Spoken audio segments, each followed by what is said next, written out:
Hi guys, welcome to my videos. So as I promised, I'm again on camera today. So in this video I'm going to talk about my Australian immigration history. Before I proceed further, if you have not already subscribed to my channel, please go ahead and subscribe right now because this is your own channel. And feel free to ask questions, suggestions, feedbacks, anything, and make sure you share it and like also, and click on subscribe if you haven't done that. So guys, my Australian immigration. So the process started somewhere in 2014. I was returned from Canada in 2013 August, and I was shattered because I could not make it just because of lack of 1 month of 1 month experience. Although later on I achieved it, and today I'm a Canadian citizen.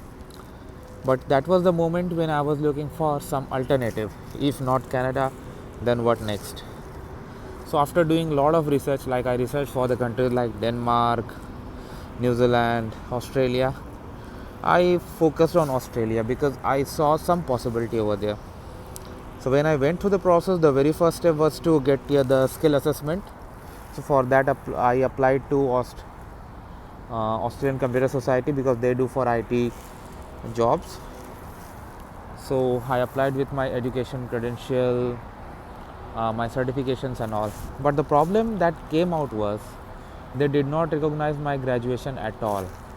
What they did instead, because my graduation was in a non-IT field, they considered my Microsoft certification as equivalent to Australian Quality Framework diploma. So technically I was just getting 10 points for my education instead of 15. And plus during then I had 5 years of experience. So they took all that experience to make me meet the skill level. So I was getting 0 points for my work ex and 10 points for my education. That was not at all gonna help me because 30 plus 10 I was just coming to 40. That's not gonna help me.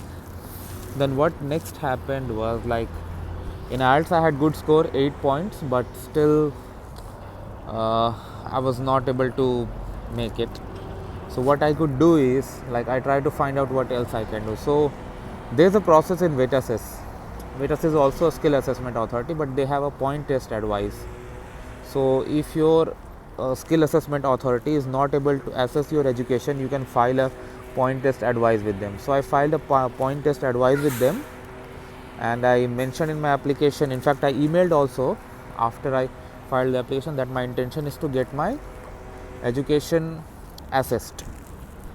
Because if one skill assessment authority is not even touching your education and the other one is giving you positive assessment for, let's say, graduation level, that means you can claim 15 points.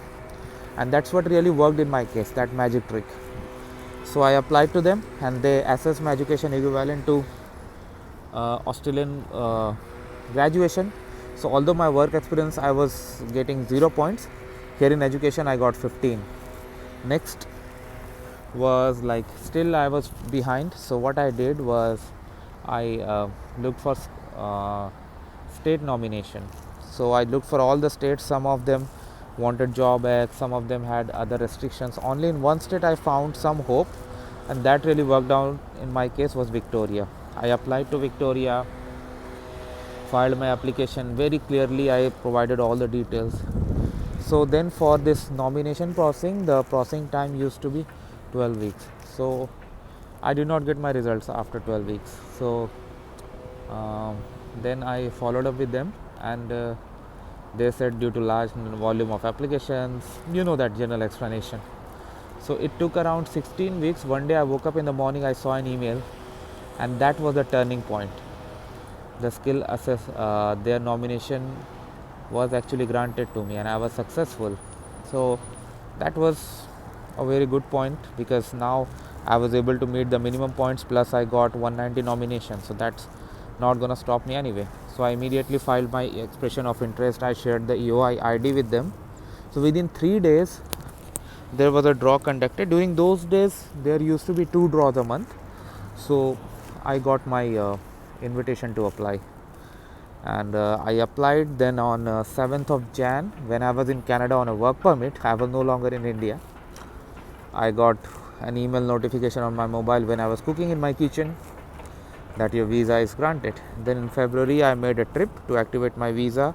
I visited cities like Sydney, Melbourne. I just stayed there for a weekend and then I came back just to activate my visa for next 5 years. But now I don't have any intention to go over there because I'm here a citizen in Canada and I don't know anybody in Australia. So but yes, that was my backup and I did manage to do it on my own, and everything I did on my own. I did not file anything through an agent because the process is so simple and straightforward. You can do it on your own.